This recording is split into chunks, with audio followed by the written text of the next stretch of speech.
this garden center. It's called Kiwi Gardens here.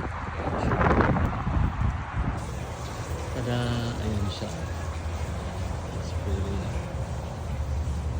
Cranberry, perennials. Ooh.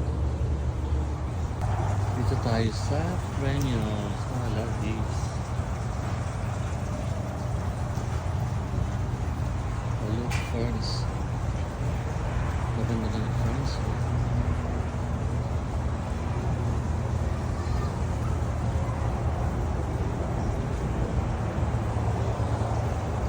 What do you think, guys?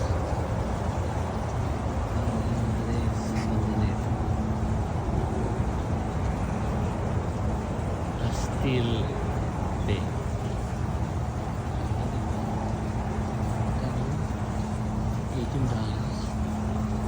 Mahal yun. Ito naman po, lilies. Ganda na ito. Diba?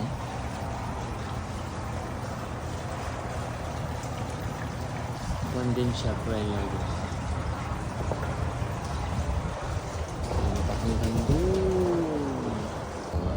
Ito naman, iba't ibang uri ng cranberry. Ito, baka isang uri lang yan. Who knows? Tapos ito naman, mga bushes. Kung gusto yung mga bushes sa bahay nyo, ay nakakunin nyo. Ito, everyone, iba't ibang uri ng mga edible fruit. Normally, berries. This is hascot berries. Yan siya.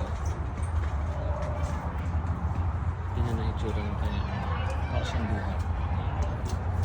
And then ito naman is raspberry.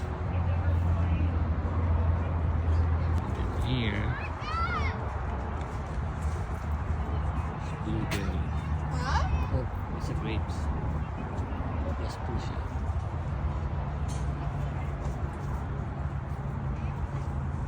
Yan, Saskatoon berry. Official fruit ng Saskatchewan. I'm not sure. Ayan. Ang dami. Kasi yung mga bushes doon, ito strawberries naman. I don't know if it's strawberry. Yeah, I think it's strawberries. Yeah. It says on the label. Hi everyone. Ito po yung mga trees at pwede rin yung itanim dito sa Alberta. Diba? So yan po mga kaibigan sa aking tour. Ito po ay nadaanan lang namin along the way. Pauwi na po kami. Ayan. Garden center po yan dito. Ang ganda, no? Malaki pa yan siya. Doon may greenhouse pa siya doon sa kabila. Doon, ayan. Okay. We'll see you in a bit. And pag uwi ko, check ko yung garden ko. Para na mabuhay pa sila. Thanks for watching. Salamat po sa panonood.